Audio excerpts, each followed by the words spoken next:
நம்ம சிவாயா யூடியூபர்ஸ் நண்பர்களுக்கு இனிய காலை வணக்கம். இன்றைக்கி நம்ம கூட்டாளி விலகலில் எடுத்துக்காட்டு 6 மறுமதிப்பீட்டு கணக்கில் பார்க்கணும். கவனிங்க.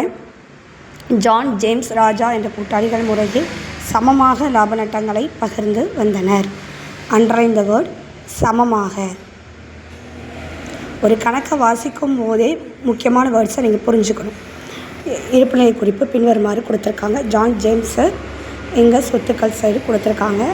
இங்கே நமக்கு என்ன கொடுத்துருக்காங்கன்னு பாருங்கள். இயந்திரம் 1,30,000 மதிப்பிடப்படுவது. அப்போ இங்கே சொத்துக்கள் சைடு இயந்திரம் இருக்கான்னு பாருங்கள். இருக்குது. நமக்கு 1,40,000. இங்கே என்ன இருக்குது? 1,30,000 குறைஞ்சிருக்கு. அப்போது செலவினங்களின் நட்டங்களை பற்று வைக்கணும். மறுமதிப்பீட்டு கணக்கை நம்ம என்ன தான் செய்யணும்?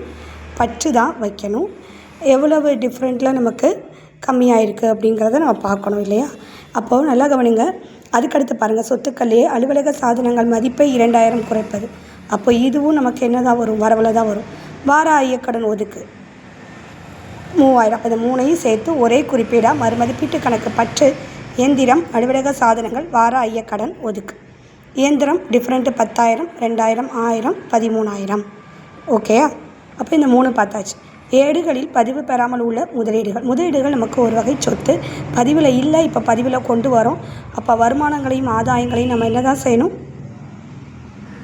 வரவு தான் வைக்கணும். அப்போ மறுமதிப்பீட்டு கணக்கு வரவு. மறுமதிப்பீட்டு கணக்கு நமக்கு எதில் வரும்? வரவில் வரும். முதலீடுகள் கணக்கு பற்று, மறுமதிப்பீட்டு கணக்கு வரவு 25,000. இப்போது நம்ம மறுமதிப்பீட்டு கணக்கு ஓப்பன் பண்ணணும். அப்போது மறுமதிப்பீட்டு கணக்கு பற்றில் இருக்கக்கூடியது எதெல்லாம் அப்படின்னு பார்க்கணும்.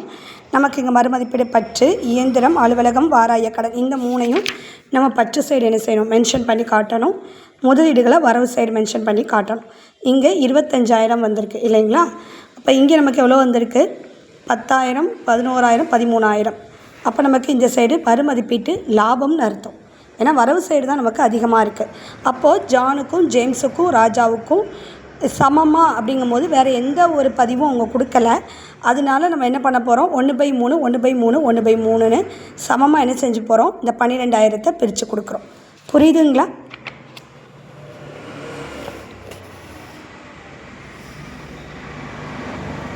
சமமாக அப்படிங்கிற அந்த கேள்விக்கு என்ன அர்த்தம்னா 1:1:1 அப்படின்னு அர்த்தம்.